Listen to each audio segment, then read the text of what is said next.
আজকের পর থেকে ইংরেজি আর অন্য মানুষের সাথে অনুশীলন করতে হবে না। আপনি নিজেই প্র্যাকটিস করতে পারবেন। কিভাবে করতে পারবেন? সেই টেকনিক আজকে আমি আপনাদেরকে এই ক্লাসে শিখিয়ে দিব। ম্যাক্সিমাম মানুষই কিন্তু বলে থাকেন যে, "আমি প্র্যাকটিস করব, প্র্যাকটিসিং দ্য পার্টনার নেই।"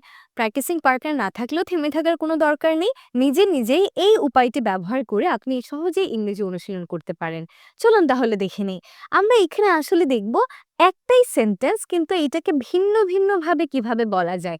এই প্যাটার্নটা যদি আপনি মনে রাখতে পারেন, দুনিয়ার যেকোনো সেন্টেন্সকে আপনি এই ফরম্যাটে আনতে পারবেন এবং এতে করে আপনার অনেক সেন্টেন্স ভ্যারিয়েশন কিন্তু প্র্যাকটিস হয়ে যাবে।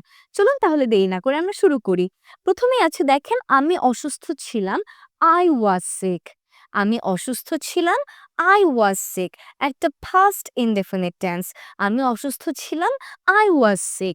এটাকে যদি আমরা নেগেটিভ করি, তখন আমরা কি করব? আমরা জানি পৃথিবীর যেকোনো সেন্টেন্সকে নেগেটিভ করার কিন্তু মাত্র ২ টা নিয়ম।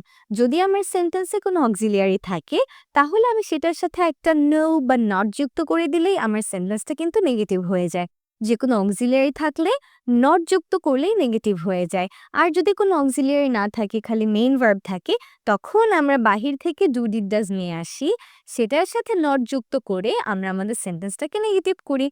তাহলে এখানে ওয়াজ যেহেতু আমাদের আছে, ওয়াজটা কি আমাদের একটা অক্সিলিয়ারি ভার্ব নাকি মেইন ভার্ব? অবশ্যই একটা অক্সিলিয়ারি ভার্ব। ওয়াজ এর সাথে নট যুক্ত করলেই আমার নেগেটিভ সেন্টেন্স হয়ে যায়। তাহলে I was sick, I wasn't sick। আমরা এবার প্রশ্ন করব, আমি কি অসুস্থ ছিলাম? Was I sick?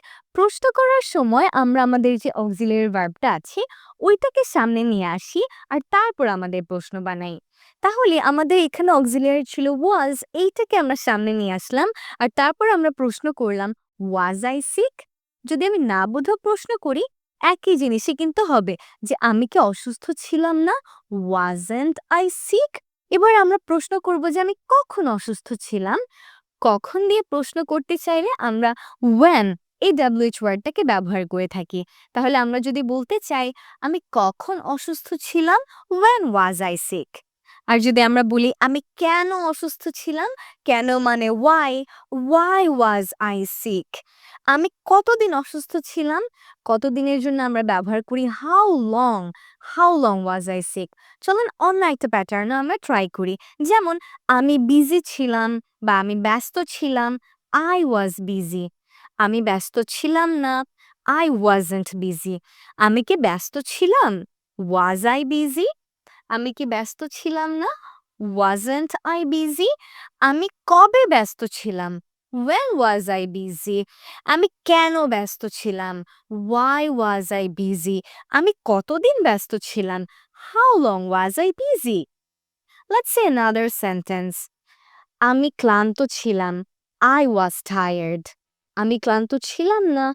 I wasn't tired. আমি কি ক্লান্ত ছিলাম? Was I tired? আমি কি ক্লান্ত ছিলাম না?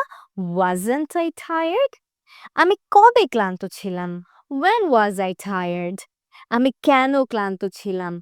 Why was I tired? আমি কতদিন ক্লান্ত ছিলাম? How long was I tired? এইভাবে করে আপনি একটা করে সেন্টেন্স দিন আর এইটাকে এই সবগুলো প্যাটার্নে ফেলে বলা ট্রাই করুন। দেখবেন তাহলে আপনি কোনো প্র্যাকটিসিং পার্টনার ছাড়াই একাই সেন্টেন্স মেকিংটা প্র্যাকটিস করতে পারবেন। সো আপনি অবশ্যই আমাদের সাথে থাকুন। লেসনটি ভালো লাগলে শেয়ার করুন এবং আপনি যদি আমাদের প্রবাসী ভাই-বোন হয়ে থাকেন, আপনাদের জন্য কিন্তু খুব চমৎকার একটা রেকর্ডেড কোর্স আছে আমাদের প্রবাসী অনর্গল ইংলিশ। এই কোর্সটাতে আপনি যুক্ত হয়ে যেতে পারেন। যেখানে আমাদের কোনো সময় ধরাবাঁধা নিয়ম থাকছে না। আপনি আপনার সুবিধা মতো টাইমে লাইফ টাইম সার্ভিস নিয়ে আমাদের এই কোর্সটা করতে পারেন এবং প্রতি সপ্তাহে আমাদের শুক্রবারে থাকে ল্যাঙ্গুয়েজ ক্লাব। সরাসরি আমি বা লিমন স্যার সেখানে ক্লাস নিয়ে আপনাদের সাথে অনুশীলন করি। এই ল্যাঙ্গুয়েজ ক্লাবগুলোতেও কিন্তু আপনি অংশগ্রহণ করতে পারেন। দেখা হবে সবার সাথে। টেক কেয়ার অ্যান্ড আল্লাহ হাফেজ।